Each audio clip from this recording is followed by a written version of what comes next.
Dalam membuka usaha kecil atau mikro, kita perlu memperhatikan beberapa hal. Yang pertama itu kita harus mengurus izin usahanya. Dalam membuat izin usaha atau mengurus izin usaha, kita perlu memperhatikan beberapa hal atau langkah-langkahnya. Langkah-langkah yang pertama itu kita harus membuat surat izin tempat usaha atau situ, dan juga kita harus membuat surat izin gangguan atau HO. Nah, situ itu adalah surat izin yang kita dapat jika usaha kita itu tidak menimbulkan gangguan ataupun bahaya. Yang kedua itu adalah surat izin gangguan atau HO. Nah, surat izin gangguan atau HO ini kita dapatkan jika kita memiliki usaha yang menimbulkan gangguan ataupun bahaya. Yang kedua itu kita harus membuat nomor rekening. Nah, nomor rekening ini kita buat ada gunanya. Gunanya itu adalah untuk yang pertama, sebagai salah satu syarat dalam membuat akte pendirian usaha atau perusahaan. Yang kedua itu nomor rekening dalam atas nama perusahaan. Yang ketiga itu adalah nomor rekening ini berguna untuk pengalokasian penerimaan dana. Yang keempat itu adalah nomor rekening ini dibuat untuk menghindari tindakan yang melanggar hukum. Contohnya misalkan kalau pakai nomor rekening pribadi yang bukan atas nama perusahaan, itu bisa aja dianggapnya sebagai suatu tindakan korupsi. Terus yang selanjutnya itu yang ketiga membuat nama perusahaan, logo sebagai identitas perusahaannya. Yang keempat itu membuat NPWP atau nomor pokok nomor pokok wajib pajak. Yang kelima itu membuat akte pendirian usaha. Yang keenam itu membuat SIUP atau surat izin usaha perdagangan. Yang ketujuh itu kita membuat TDP atau tanda daftar perusahaan. Yang kedelapan itu kita membuat AMDAL atau analisis mengenai dampak lingkungan. Nah, ini yang pertama. Yang kedua itu kita sehabis membuat izin, kita membuat modal. Yaitu modal ini kita bisa dapat dari dua sumber. Yang pertama itu adalah kita bisa dapat dari koperasi, yang kedua itu kita bisa dapat dari perseroan terbatas ataupun dari persekutuan komanditer atau CV. Nah, dalam koperasi ini kita bisa milih ada dua modal yang disediakan oleh koperasi. Yang pertama itu adalah modal sendiri, yang kedua itu ada modal pinjaman. Nah, kalau untuk yang perseroan terbatas itu juga ada dua sumber.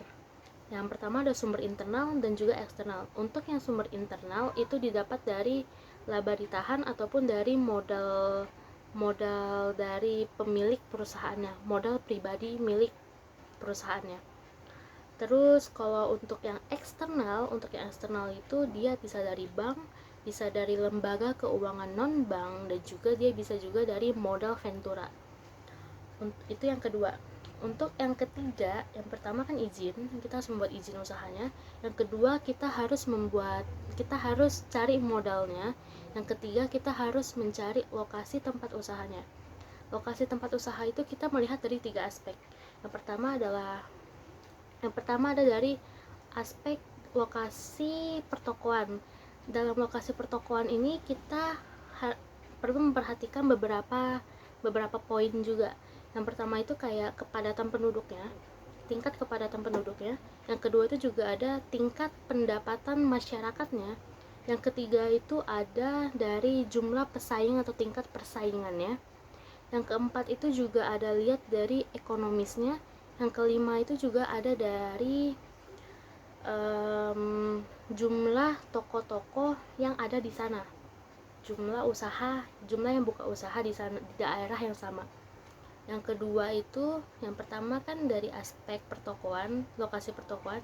Yang kedua itu adalah kita harus cari lokasi yang tepat dan sesuai dengan kebutuhan. Misal kita mau buka usaha makanan, berarti kita harus cari lokasi yang cocok untuk dibuat usaha makanan. Yang ketiga itu kita lihat dari aspek lokasi pabrik. Nah, untuk lokasi pabrik ini berarti kita harus mencari kayak ada beberapa hal yang harus diperhatikan.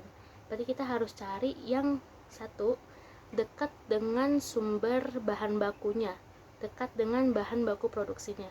Yang kedua, dekat dengan konsumen ataupun pasarnya. Yang ketiga itu ada dari kita harus melihat mudahnya dalam mencari tenaga kerja, atau kita juga harus bisa membuka lapangan pekerjaan. Kita harus cari lokasi yang sesuai dengan itu. Kita lanjut ke yang keempat, yaitu ada pengadaan fasilitas dan bahan baku produksi. Dalam pengadaan fasilitas dan bahan baku produksi, ini kan ada dua hal yang kita harus perhatikan. Yang pertama itu ada pengadaan fasilitas. Pengadaan fasilitas itu berarti kita harus melihat, yang pertama, kita harus menjamin K3 atau keamanan keselamatan kerja. Yang kedua itu kita harus lihat kematangan dalam perencanaan pekerjaan. Yang ketiga, kita harus merutinitaskan dalam pemeliharaan peralatan.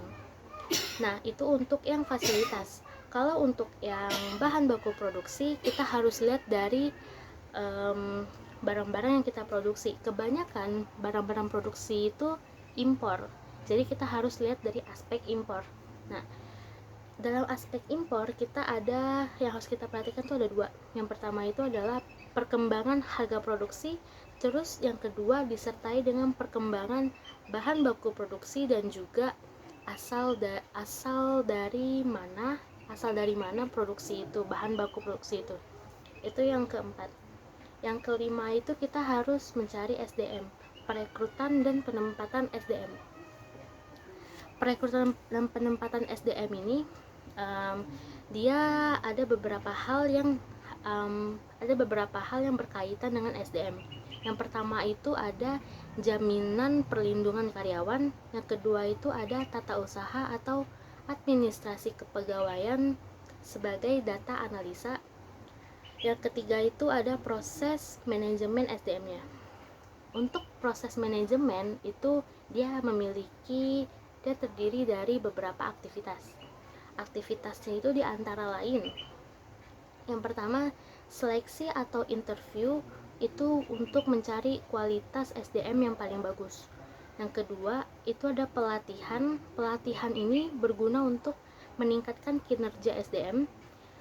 Yang ketiga ini ada penilaian prestasi kerja, itu untuk mempertahankan SDM yang berpotensial.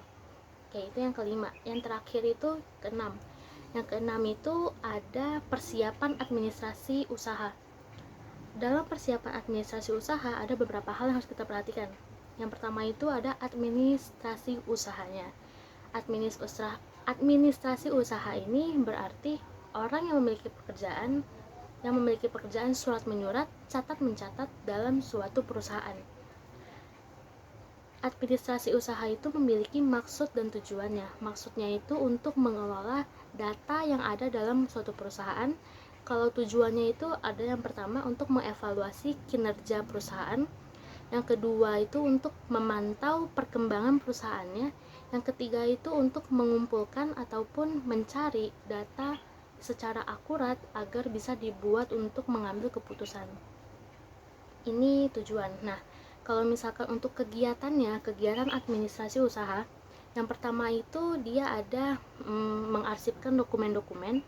Yang kedua itu dia ada melakukan kegiatan surat menyurat, dan juga yang ketiga itu dia ada mengkalkulasi harga pokok dan harga jual. Itu untuk kegiatannya. Lanjutnya itu adalah jenis pencatatan. Jenis pencatatan dalam administrasi. Dia untuk jenis pencatatan ada 4 bagian. Yang pertama ada bagian pembeli, ada bagian produksi, ada bagian pemasaran dan penjualan, sama ada bagian keuangan. Untuk bagian pembeli, dia itu kayak ada masuknya ke dalam letter of credit, ataupun juga ada buku pembelian, ada juga ke dalam surat menyurat. Untuk bagian yang produksi itu dia ada masuk ke dalam barang-barang yang sudah kita, semua transaksi dalam satu periode itu masuk ke dalam produksi. Kalau untuk yang pemasaran dan penjualan, hasil dari penjualan dan pemasaran, data-datanya masuk ke dalam sini. Kalau untuk keuangan itu ada dua sistem pencatatan yang masuk ke dalam keuangan. Bagian keuangan itu ada continue sama periodik. Itu untuk jenis pencatatannya. Yang selanjutnya itu ada persiapan surat menyurat. Pekerjaan administrasi umum usaha itu kan tadi kan surat menyurat dan catat mencatat. Nah, ini untuk persiapan surat menyuratnya. Sebagai surat gunanya surat menyurat itu adalah yang pertama sebagai pedoman, yang kedua itu ada sebagai alat pengingat, yang ketiga itu ada sebagai bukti tertulis. Selanjutnya itu ada persiapan dokumen-dokumen penting. Persiapan dokumen-dokumen penting ini adalah seperti legalitas dan juga perizinan. Kalau untuk terakhir ataupun yang terakhir untuk proses yang keenam ini adalah investasi aset tetap. Contohnya seperti gedung, tanah, mesin, dan juga aset-aset tetap lainnya. Oke, sekian dari saya untuk materi KWU, mikro atau usaha kecil.